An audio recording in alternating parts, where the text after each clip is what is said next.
Au Liban, Israël ne se contente plus de bombarder. Ses forces armées ont franchi la frontière et sont entrées sur le territoire libanais ce mardi 3 mars pour prendre position dans le sud du pays. C'est l'autre front qui s'est ouvert au Moyen-Orient. D'un côté, Israël bombarde l'Iran et de manière simultanée, elle frappe le Hezbollah à Beyrouth. Car non, la milice chiite n'a pas disparu.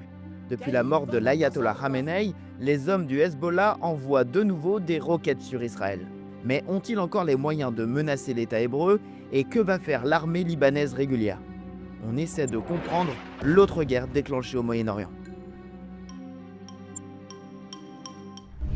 Le Hezbollah a lancé ses opérations dans la nuit de dimanche à lundi. Plusieurs missiles et drones ont été tirés vers Israël sans faire de victimes. L'objectif revendiqué était de venger la mort de l'ayatollah Khamenei, tué à Téhéran en Iran quelques heures plus tôt. Cette salve de tir a déclenché une riposte puissante d'Israël. Ces missiles frappent le sud du Liban et la banlieue sud de Beyrouth, base historique du Hezbollah. Ces bombardements ont provoqué la mort d'une cinquantaine de personnes selon le gouvernement libanais et le déplacement de 30 000 civils selon l'ONU. L'armée israélienne dit avoir mené une série d'attaques contre des quartiers généraux, des dépôts d'armes et des infrastructures de communication du Hezbollah.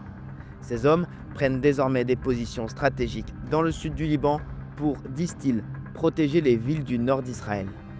פיקוד הצפון נע קדימה, התיישב על השטחים השולטים ומהווה חיץ כמו שהבטחנו, בין תושבינו לבין כל איום. Voici l'homme qu'Israël souhaite désormais éliminer. Naïm Qassem, le nouveau leader du Hezbollah et soutien indéfectible de l'Iran. أمام العدوان الذي لا يفرق بيننا نحن معنيون بما يجري ومستهدفون بالعدوان المحتمل. Naïm Qassem a pris la suite du chef emblématique Hassan Nasrallah. Souvenez-vous, c'était le 27 septembre 2024, l'une des opérations les plus spectaculaires des dernières années. Les Israéliens détruisaient le quartier général du Hezbollah, éliminant en une seule fois des hauts responsables du mouvement, à commencer par Hassan Nasrallah. Le Hezbollah a donc perdu une partie de sa chaîne de commandement, mais aussi beaucoup de ses moyens. D'abord parce que la guerre menée contre Israël en 2023 et 2024 a usé ses stocks de munitions.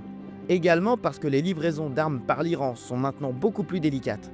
Celle-ci passait surtout par la Syrie voisine, mais la chute de Bachar al-Assad a mis un coup de frein à cette route d'approvisionnement. Pour autant, le Hezbollah veut montrer qu'il pèse toujours dans la région. Il organise des démonstrations de force à Beyrouth avec ses partisans de la communauté chiite. Il conserve des écoles, des hôpitaux. Difficile de dire combien de combattants il garde dans ses rangs aujourd'hui.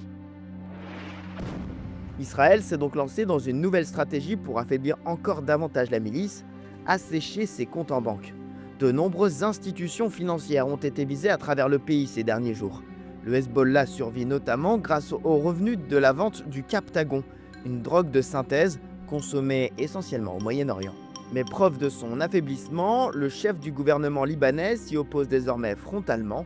Le Premier ministre lui demande même de déposer les armes en direct à la télévision. لأي أعمال عسكرية أو أمنية تنطلق من الأراضي اللبنانية خارج إطار مؤسساتها الشرعية مما يستدعي الحظر الفوري لنشاطات حزب الله الأمنية والعسكرية كافة باعتبارها خارجة عن القانون وإلزامه بتسليم سلاحه إلى الدولة اللبنانية. Le Hezbollah a donc devant lui deux adversaires qui souhaitent son affaiblissement. Israël pour des questions sécuritaires, mais aussi le chef du gouvernement libanais qui veut restaurer la souveraineté de l'État et ne souhaite surtout pas s'engager dans un conflit coûteux avec l'État hébreu.